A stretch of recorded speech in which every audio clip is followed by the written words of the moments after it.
with 6 months to go to the election. We'll get to that in a moment, but first I'm speaking now to Greens Deputy Leader and Member for Melbourne down in Melbourne, Adam Bandt. Mr Bandt, thanks for your company.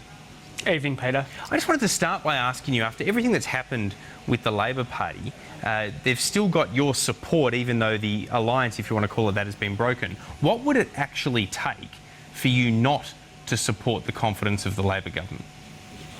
Well, Tony Abbott's a pretty bad alternative, and that's, of course, the decision that I've got to weigh up. And I went to the last election being clear to my constituents that wouldn't be shifting support to Tony Abbott. And I think the more we hear from him on climate change and on social policy, the more I feel justified in that. And so that's ultimately the choice. But I mean, I really hope that, we've got, I think, 5 weeks it is now left of Parliament and some pretty important things that we've got to get done. And so I hope that they focus a bit less on themselves in these next 5 weeks and a bit more on getting some reforms. Sure, but it sounds like from your answer that the answer is basically nothing. There is nothing that the Liberal Party can do, at least while it's retaining Tony Abbott as leader, that would ever see you go for a vote of no confidence in this government.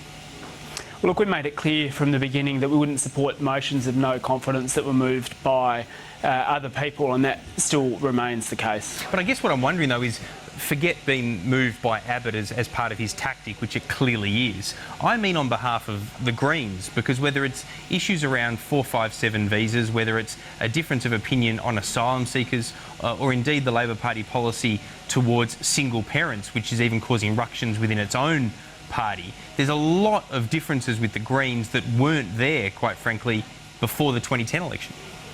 Well, and we've seen them moving again away, backing away from climate change in the recent reshuffle. We've seen energy not given to a renewable energy champion, but instead given to a former fossil fuel executive, and a complete unwillingness to go and fix up the mining tax to the point where they're now taking more from single parents this year than the mining tax has raised so far.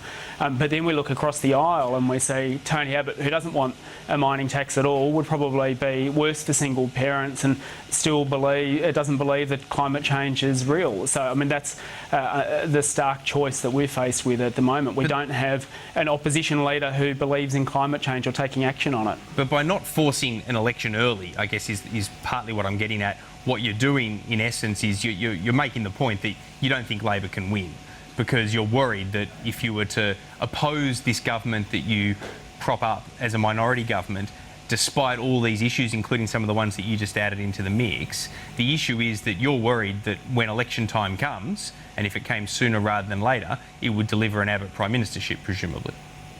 Oh, look, that's not the motivating factor. I mean, the Greens are ready to contest an election whenever it happens. And of course, if we had an early election, then we'd have a House of Representatives only election and my whole team could come and camp in Melbourne for a week. I'd quite like it. But we've got a period of time left in Parliament to get through some significant reforms. I mean, let's take education, for example.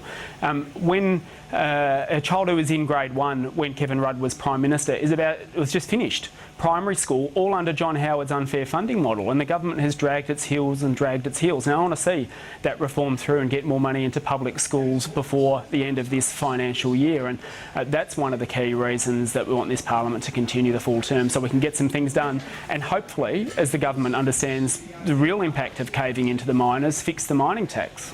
Are you worried that the Labor Party won't direct preferences towards you in the seat of Melbourne at the next election?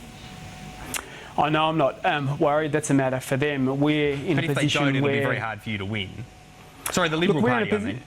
Yeah, look, we're in a position where if we can increase our vote with the benefit of incumbency, and I think having done a good job both locally and nationally, if we can increase our vote by just over a third of the swing we got last time, we'll win no matter what Labor and Liberal do on preferences, even if they collaborate, and that's what we're aiming for.